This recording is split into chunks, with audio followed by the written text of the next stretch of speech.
Bismillah, kita akan membahas tentang runtuhnya Turki Utsmani. Ada permintaan yang berkaitan dengan berdirinya Kerajaan Saudi Arabia.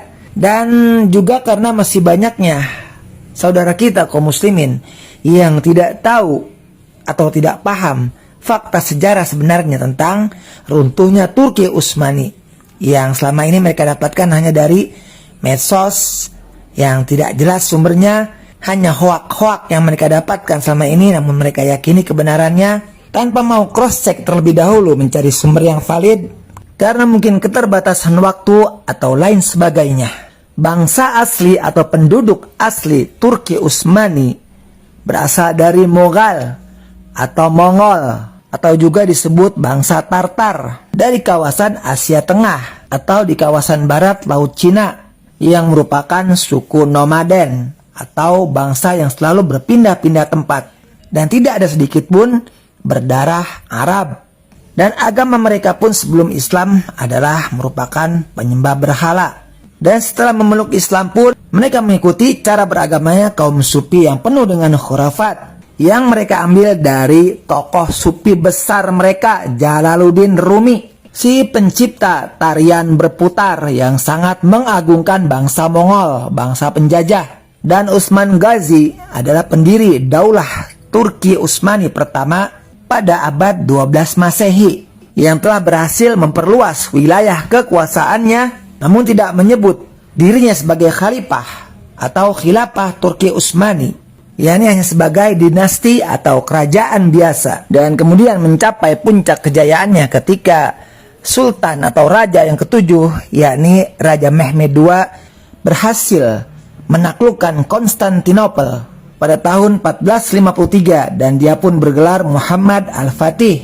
Dan beliau pun Muhammad Al-Fatih tidak bergelar sebagai seorang khalifah, dan Turki Utsmani pun masih sebagai kerajaan atau kesultanan. Namun ketika raja atau sultan yang ke-9, yakni Sultan Salim, menyerang Daulah Mamluk atau kerajaan Mamluk yang berkuasa atau berpusat di daerah Mesir, yang merupakan penerus daripada khilafah Islam yang terakhir, yakni khilafah Abbasiyah, hingga akhirnya khalifah terakhir Abbasiyah, yakni Al-Mutawakkil Allah, turun tahta dan menyerahkan kekuasaan kekhalifahannya kepada Sultan Salim dari Turki Utsmani yang terjadi pada tahun 1517 Masehi, dan otomatis seluruh daerah Jazirah Arab termasuk Hijaz, yakni Mekah dan Madinah, berada di bawah kekuasaannya. Maka sejak itulah Turki Utsmani berubah menjadi sebuah khilafah, meskipun bukan sebagai khilafah yang sebenarnya, namun mendapatkan pengakuan dari negara-negara Eropa dan juga sebagian negara Asia. Kita ungkit kembali tentang Muhammad Al-Fatih yang menaklukkan Konstantinopel.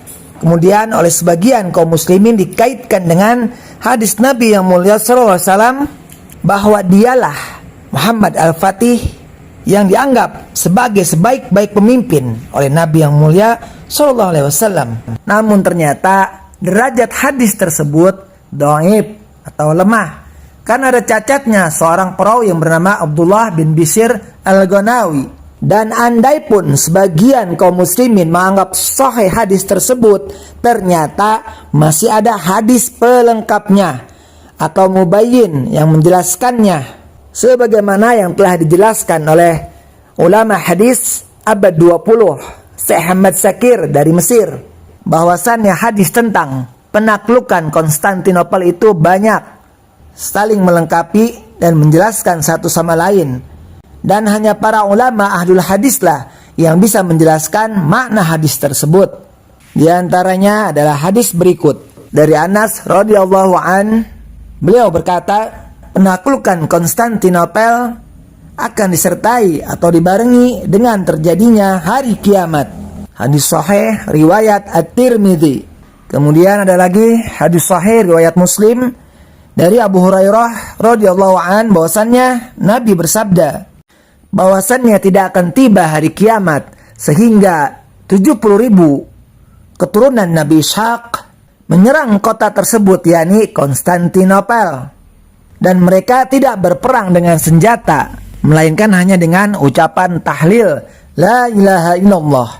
Kemudian Syekh Ahmad Syakir menjelaskan bahwasannya penaklukan Konstantinopel yang telah dilakukan oleh Muhammad Al-Fatih hanyalah sebagai awal atau pembuka, dan itu pun terjadi dengan peperangan.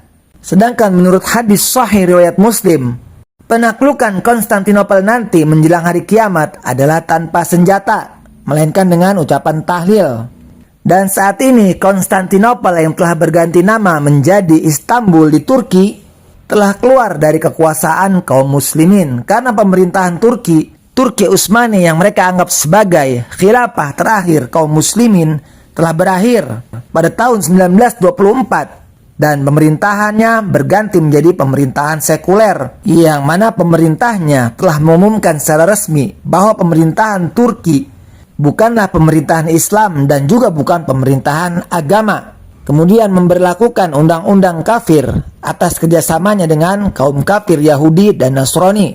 Maka penaklukan Konstantinopel, sebagaimana hadis-hadis yang telah sampai kepada kaum muslimin, akan dilakukan nanti menjelang hari kiamat oleh kaum muslimin setelah tegaknya nanti khilafah ala minhaj nubuwah, yakni oleh Imam Mahdi. Inilah yang dimaksud dengan sebaik-baik pemimpin, yakni insyaallah nanti Imam Mahdi akhir zaman. Wallahu a'lam bishawab.